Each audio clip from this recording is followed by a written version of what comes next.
स्वामी समर्थ। नमस्कार, मी पूजा आपल्या चॅनलवर तुम्हा सगळ्यांचं पुन्हा एकदा खूप खूप मनापासून स्वागत करते। तुम्ही बघत असाल अशा पद्धतीने आपल्याला माता लक्ष्मीची या दिवशी लक्ष्मीपूजना दिवशी पूजा करायची आहे। बघा, घरामध्ये धनधान्याची कमतरता पडू नये, माता लक्ष्मीचा आपल्या घरामध्ये अखंड वास राहावा, तिने निरंतर आपल्या घरामध्ये वाढावं, टिकावं, नांदावं अशी प्रत्येकाची इच्छा असते। प्रत्येकाला बघा, जास्त करून माता लक्ष्मीला आपल्याला लक्ष्मी प्राप्तीसाठी आपल्याला आपण सेवा करतच असतो, पण या दिवशी माता लक्ष्मीला आपली जी काही प्राप्त लक्ष्मी आहे ती तरी स्थिर राहावी यासाठी माता लक्ष्मीला विनंती करायची आहे, प्रार्थना करायची आहे। व ती कशा पद्धतीने करायची, कशा पद्धतीने आपण अभिषेक घालायचे व माता लक्ष्मीला या दिवशी लक्ष्मीपूजन कशा पद्धतीने करायचं हे आपण थोडक्यात जाणून घेणार आहोत। त्यामुळे व्हिडिओ स्किप न करता शेवटपर्यंत पाहायला विसरायचा नाहीये। चला तर मग पाहूया पूजा कशा पद्धतीने करायची। तर अशा पद्धतीने आपण पूजा मांडणी करून घेतलेली आहे। पूजा मांडणी बघा, सगळ्यात अगोदर माता लक्ष्मी व कुबेर यांचा फोटो आहे माझ्याकडे, तो घेतलेला आहे। लवकरच माता लक्ष्मीचा धनाचा वर्षाव करणारा जो फोटो आहे तो आपल्या घरी लवकरच येणार आहे लक्ष्मीपूजनाच्या दिवशीपर्यंत। माता लक्ष्मी व भगवान कुबेर यांचा फोटो आहे। माता लक्ष्मी व भगवान विष्णूंचा जर तुमच्याकडे फोटो असेल तर आवर्जून तुम्ही माता लक्ष्मी व भगवान विष्णूंचा फोटो ठेवायला विसरायचं नाहीये। अष्टलक्ष्मी असेल तर अष्टलक्ष्मी देखील तुम्ही ठेवू शकता। आपल्या उजव्या हाताला आपल्या महाराजांना आपल्याला स्थान द्यायचं आहे। महाराजांचं स्थान त्याच पद्धतीने आपल्या कुलदेवीला देखील आपल्या उजव्या हाताला आपल्याला स्थान द्यायचं आहे। कलश स्थापना करून घ्यायची आहे।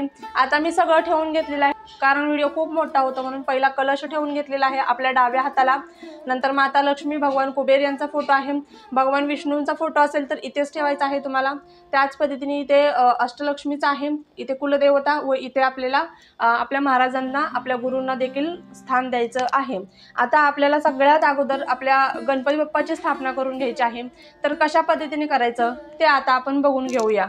सगळ्यात अगोदर आपल्याला गणपती बाप्पांना तामणामध्ये घ्यायचं आहे व गणपती बाप्पांच्या मूर्तीवरती अभिषेक करायचा आहे। अभिषेक सगळ्यात अगोदर जलाने व दुधाने पंचामृताने तुम्ही अभिषेक करू शकता। ओम गण गणपतये नमः किंवा अथर्वशीर्ष म्हणत तुम्हाला गणपती बाप्पांवर अभिषेक करायचा आहे।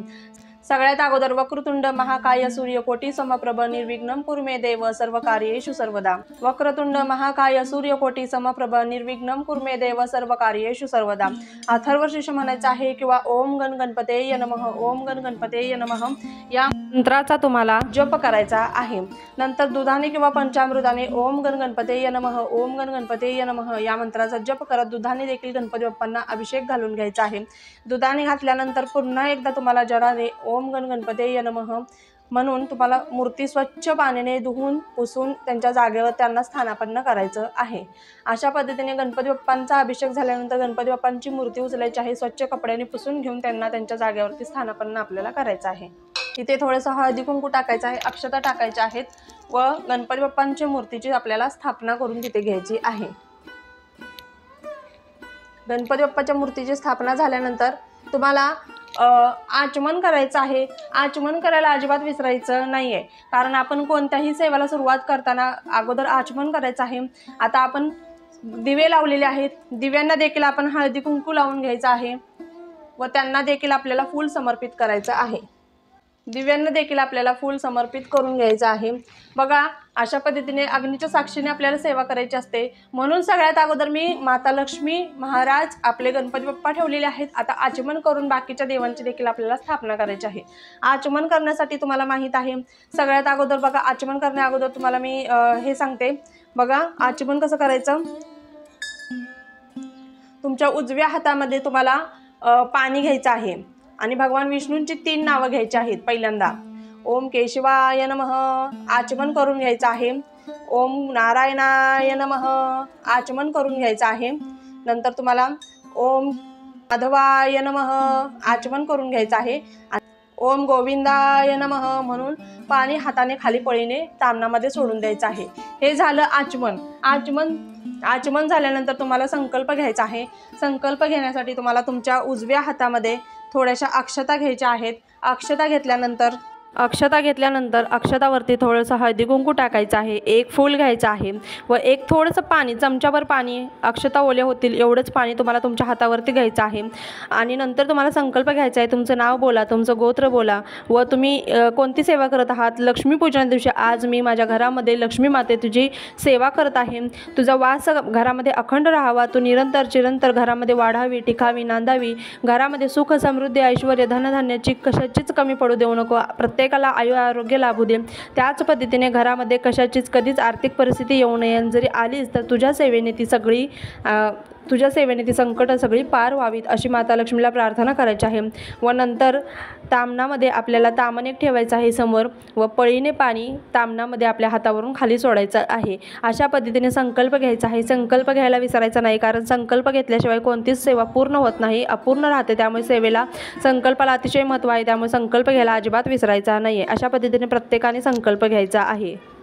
माता लक्ष्मीचा आपल्याला संकल्प झाला, आपण आचमन केलेला आहे. आता हे सगळं झाल्यानंतर तुम्हाला आपल्या माता लक्ष्मीची मूर्ती तामणामध्ये घ्यायची आहे. माता लक्ष्मीची बघा मूर्ती तुमच्याकडे जी देवघरामध्ये आहे ती ठेवायची आहे, फोटो ठेवायचा आहे. आणि तुमच्याकडे जर मातीची मोठी मूर्ती असेल ती जरी ठेवली तरी देखील चालणार आहे. ओम हरि ओम हिरण्यवर्णां हरणीं सुवर्णरजसस्रजां चंद्रा हिरण्मयीं लक्ष्मीं जातवेदोम आवहां ताम आवह जातवेदोम लक्ष्मीं लक्ष्मीमनपगामिनीं यस्या हिरण्यं विन्देहे गामश्वपुरुषानहम् अश्वपूर्वारथमद्यां हस्तिनादं प्रबोधिनीं श्रियं देवीमुपं हवे श्रीर्मादेवी जुषतां कांसोस्मिता हिरण्यप्राकारा आद्राज्वलन्ती तृप्ता तर्पयन्तीं पद्मे स्थिता पद्मवर्णा तापि होपं हवे श्रियम्. अशा पद्धतीने श्री सुक्ता म्हणत म्हणत तुम्हाला माता लक्ष्मीच्या मूर्तीवरती अभिषेक घालायचा आहे. माता लक्ष्मीची मूर्ती देखील स्वच्छ कपड्याने तुम्हाला पुसून घ्यायची आहे व नंतर माता लक्ष्मीला देखील तिच्या जागेवरती स्थानापन्न तुम्हाला करायचं आहे. स्थानापन्न करण्या अगोदर तिथे थोडंसं तुम्हाला तांदूळ ठेवायचे आहेत, त्याच्यावरती तुम्हाला अक्षता ठेवल्यानंतर हळदी कुंकू अर्पण करायचं आहे व नंतर माता लक्ष्मीची तिथे स्थापना करून झाल्यानंतर माता लक्ष्मीला देखील तुम्हाला हळदी कुंकू वाहून घ्यायचं आहे. गणपती बाप्पाची पूजा झाल्यानंतर गणपती बाप्पाला फूल अर्पण करायचं आहे. लाल रंगाचं जास्वंदीचं फूल असेल तर ते अर्पण करायचं आहे. गूळ व खोबऱ्याचा नैवेद्य गणपती बाप्पांना दाखवायचा आहे. त्याचबरोबर तुम्हाला दुर्वा गणपती बाप्पांना अर्पण करायचे आहेत. गुळ व खोबऱ्याच्या नैवेद्यावर तुम्हाला तुळशीपत्र वाहायचे नाही. नंतर माता लक्ष्मीला आपण स्थापित केल्यानंतर माता लक्ष्मीला देखील फूल गजरा काय असेल तर तुमच्याकडे ते वाहून घ्यायचं आहे. गजरा माता लक्ष्मीला अतिशय प्रिय आहे, त्यामुळे तुम्ही गजरा देखील वाहू शकता. नंतर तुमच्या घरामध्ये जर श्रीयंत्र असेल तर श्रीयंत्राला देखील तुम्हाला तिथे ठेवायचं आहे. तुम्ही प्लेटमध्ये ठेवा, डिशमध्ये ठेवा किंवा इथे असं तांदळाची रास घालायची आहे व त्याच्यावरती हळदी कुंकू वाहून तुम्हाला तुमच्या घरामध्ये जर श्रीयंत्र असेल तर श्रीयंत्र देखील तुम्हाला माता लक्ष्मीच्या बरोबर समोर तुम्हाला ठेवून द्यायचं आहे. माता लक्ष्मीच्या बरोबर समोर श्रीयंत्र ठेवल्यानंतर त्याच्यावरती तुम्हाला कमळगट्ट्याची माळ आवर्जून ठेवायची आहे. कमळगट्ट्याची माळ आपण ठेवल्यामुळे आपल्याला 108 कमळाची फुलं माता लक्ष्मीला अर्पण केलेल्याचं भाग्य फळ मिळत असतं, त्यामुळे कमळगट्ट्याची माळ ठेवायला अजिबात विसरायचं नाहीये. अशा पद्धतीने कमळगट्ट्याची माळ ठेवल्यानंतर आपल्याला श्रीयंत्राला देखील एक फूल अर्पण करून घ्यायचं आहे. नंतर तुम्हाला तामणामध्ये परत तुम्हाला आपल्या जी कुलदेवी आहे, कुलदेवीचा फोटो असेल तर फोटो तिथे लक्ष्मी मातेच्या बाजूला तुम्हाला मांडून घ्यायचा आहे. आणि आता तुमच्याकडे जर मूर्ती असेल तर कुलदेवीची मूर्ती तुम्हाला तामणामध्ये घ्यायची आहे. कुलदेवीच्या मूर्तीवरती कुलदेवीचा जो बीजमंत्र आहे त्याची बीजमंत्र बोलत बोलत तुम्हाला किंवा नवार्णव मंत्र बोलत बोलत तुम्हाला कुलदेवीच्या मूर्तीवरती तुम्हाला अभिषेक करायचा आहे. ओम ऐं ह्रीं क्लीं चामुंडाय विच्चे, ओम ऐं ह्रीं क्लीं चामुंडाय विच्चे, ओम ऐं ह्रीं क्लीं चामुंडाय विच्चे. किंवा आता तुळजाभवानी आहे तर ओम भवानीये नमः, ओम भवानीये नमः, ओम भवानीये नमः, ओम भवानीये नमः, ओम भवानीये नमः, ओम भवानीये नमः, ओम भवानीये नमः, ओम भवानीये नमः, ओम भवानीये नमः. अशा पद्धतीने आपल्याला कुलदेवीला देखील आपल्याला स्नान घालून घ्यायचं आहे, अभिषेक घालायचा आहे. नंतर तिला देखील स्वच्छ कपड्याने पुसून घ्यायचं आहे व तिच्या जागेवरती तिला स्थानापन्न करायचं आहे. आता तिची जर तुमच्याकडे फोटो असेल तर इथे तुम्हाला फोटो ठेवून द्यायचा आहे. मूर्ती असेल तर मूर्तीला तुम्हाला नागवेलीच्या पानं 2 ठेवायचे आहेत व त्याच्यावरती अक्षता टाकून, हळदी कुंकू टाकून तुम्हाला आपल्या कुलदेवीची देखील स्थापना करून घ्यायची आहे. जर तुमच्याकडे भगवान कुबेरांचा फोटो नसेल तर तुम्ही भगवान कुबेरांच्या नावाने इथे अजून एक खाऊचं पान मांडून त्याच्यावरती सुपारीची स्थापना करू शकता. त्याच्यासमोर तुमच्याकडे कुबेर यंत्र असेल तर कुबेर यंत्राची देखील तुम्ही पूजा करू शकता. आता इथे कुबेर यंत्र आहे तर इथे मी हळदी कुंकू लावून घेते. हे कुबेर यंत्र आहे, इथे लक्ष्मी यंत्र आहे, माता लक्ष्मी कुबेर भगवान आहेत. बघा अशा पद्धतीने आपली ही पूजा झालेली आहे. तुमच्याकडे जर गजलक्ष्मी असतील तर माता लक्ष्मीच्या बाजूला आवर्जून तुम्ही अशा पद्धतीने ठेवून द्या. गजलक्ष्मी ठेवायच्या आहेत नसतील तर तुम्ही आवर्जून आणण्याचा नक्की प्रयत्न करायचा आहे. आता ह्या आपली पूजा मांडणी झालेली आहे. अशा पद्धतीने आपल्याला पूजा मांडणी करायची आहे. माता लक्ष्मीला हार वगैरे फुलं अर्पण करून घ्यायची आहेत. महाराजांना देखील अष्टगंध वगैरे लावायचा आहे. महाराजांना देखील तुम्हाला फुल अर्पण करायचं आहे. महाराजांना देखील आवाहन करायचं आहे. त्याच पद्धतीने एक मंगल कलश जो आपण त्याच पद्धतीने आपण कलश मांडलेला आहे त्याला हळदी कुंकू लावून गजरा एक अर्पण करून घ्यायचा आहे. अशा पद्धतीने तुम्हाला ही छोटीशी पूजा मांडणी आपल्याला लक्ष्मीपूजनच्या दिवशी करायचं असतं. लक्ष्मीपूजनच्या दिवशी फक्त माता लक्ष्मीचीच नाही तर माता लक्ष्मीसोबत गणपती बाप्पाची, कुबेर भगवानांची, भगवान विष्णूंची, महाराजांची, आपल्या कुलदेवतेची देखील सेवा करायची असते. यांचं देखील आपल्याला पूजन करायचं असतं. नंतर आपल्याला अभिषेक झाल्यानंतर सगळ्यात महत्त्वाचं म्हणजे आपण जे धनत्रयोदशीला, धनतेरसला जे धन पूजलं होतं, जे आपण बोळकी किंवा लोटकी पूजली होती त्याचं खूप महत्त्व आहे. ते आवर्जून तुम्हाला या दिवशी पूजायचं आहे. अशा पद्धतीने जी 5 आपण बोळकी घेतली होती किंवा धनत्रयोदशी आपण जे धन पूजलं होतं, आपल्या घरामध्ये जे धन आहे बघा, खरं तर लाया बत्ताशे याला या दिवशी अतिशय महत्त्व आहे. तुमच्या घरामध्ये लाया बत्ताशे असतील तर तुम्ही लाया बत्ताशे आवर्जून ठेवायच्या आहेत. आता लाया बत्ताशे आवर्जून ठेवायचे आहेत. हा मान माता लक्ष्मीच आहे. आपल्या घरातील जे धन आहे ते 5 धान्य तुम्हाला या बोळक्यामध्ये भरायचं आहे. त्याच्यावरती तुम्हाला हळदी कुंकू अर्पण करून घ्यायचं आहे व हळदी कुंकू अर्पण करून झाल्यानंतर तुम्हाला त्याच्यावरती फुलं अर्पण करायची आहेत.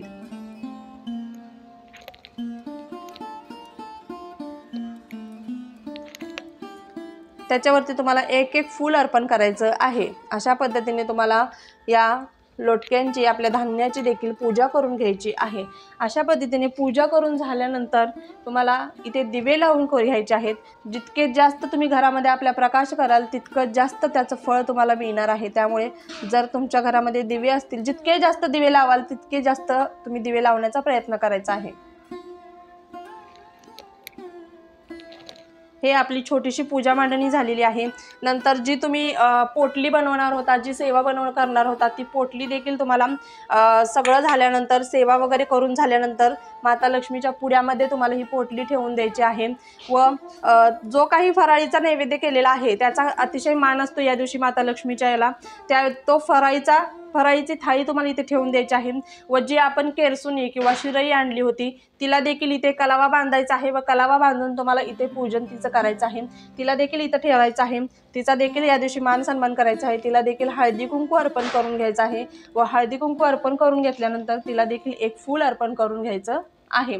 अशा पद्धतीने तुम्ही सगळ्यांची सेवा, पूजा व्यवस्थित विधिवत करून घ्यायची आहे. त्यांना त्यांचा योग्य तो मान सन्मान द्यायचा आहे. माता लक्ष्मीची पूजा झाली, शिरईची पूजा झाली.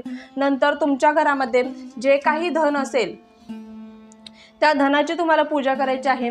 जे काही धन असेल, पैसे असतील, दागिने असतील, चांदीचा असो, सोन्याचा असो, कोणतंही असो, त्या धनाची तुम्हाला देखील पूजा करायची आहे. त्या धनाची देखील तुम्हाला पूजा करायची आहे. अशा पद्धतीने ताट इथे ठेवून द्यायचं आहे. जर नैवेद्य असेल तर तुम्ही फराळीचा नैवेद्य वगैरे दाखवायचा आहे. आता जो आहे तो सध्या ठेवते मी इथे. नैवेद्य दाखवायचा आहे. इथे फुलं वगैरे अर्पण करायचे आहेत.